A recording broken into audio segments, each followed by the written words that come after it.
बिस्मिल्लाहिर्रहमानिर्रहीम। अस्सलाम वालेकुम। मैं हूं अली असगर और आप देख रहे हैं मेरा यूट्यूब चैनल। हाफिज साद रिजवी ने इंतहाबी मुहिम का आगाज़ कर दिया और क्या पाकिस्तान का मीडिया तहरीक लब्बैक पाकिस्तान को कवरेज देगा? इस वीडियो में हम इसी के मुतालिक बात करेंगे।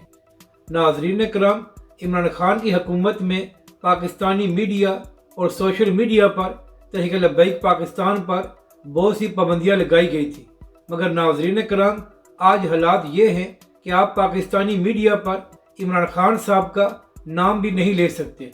यानी कि इमरान खान साहब ने पाबंदियाँ तो तहरीक लब्बैक पाकिस्तान पर लगाई थी और आज हालात इस कदर बदल चुके हैं कि आप मीडिया पर खान साहब का नाम नहीं ले सकते।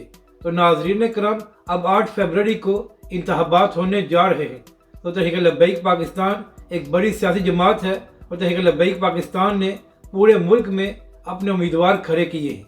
तो अब देखना यह है कि क्या आने वाले इंतखाबात से पहले पाकिस्तानी मीडिया तहरीक लब्बैक पाकिस्तान और हाफिज साद रिजवी को कवरेज देता है या नहीं। और नाज़रीन कराम, जो लोग अब भी ये चाहते हैं कि पाकिस्तानी मीडिया पर तहरीक लब्बैक पाकिस्तान या हाफिज साद रिजवी को ना दिखाया जाए, तो वो PTI और इमरान खान साहब का हाल देख लें कि कल जिन्होंने तहरीक लब्बैक पाकिस्तान पर पाबंदी लगाई थी, आज वो खुद पाकिस्तानी मीडिया पर नहीं आ सकते। अब बात करते हैं हाफिज साद रिजवी की। तो नाज़रीन कराम, तहरीक लब्बैक के सरबराह हाफिज साद रिजवी ने आज ओकारा में शानदार जलसा करके इंतखाबी मुहिम का आगाज़ कर दिया है। और नाज़रीन कराम, हमेशा की तरह तहरीक लब्बैक पाकिस्तान के जलसे में अवाम का समुंदर आया था। तो उम्मीद यही है कि आने वाले इंतखाबात में तहरीक लब्बैक पाकिस्तान बड़े बड़े बुर्ज उल्टेगी और तहरीक लब्बैक के लोग कौमी और सूबाई असम्बली में पहुंचकर दीन की बात भी करेंगे और पाकिस्तानी अवाम के लिए भी आवाज़ उठाएंगे।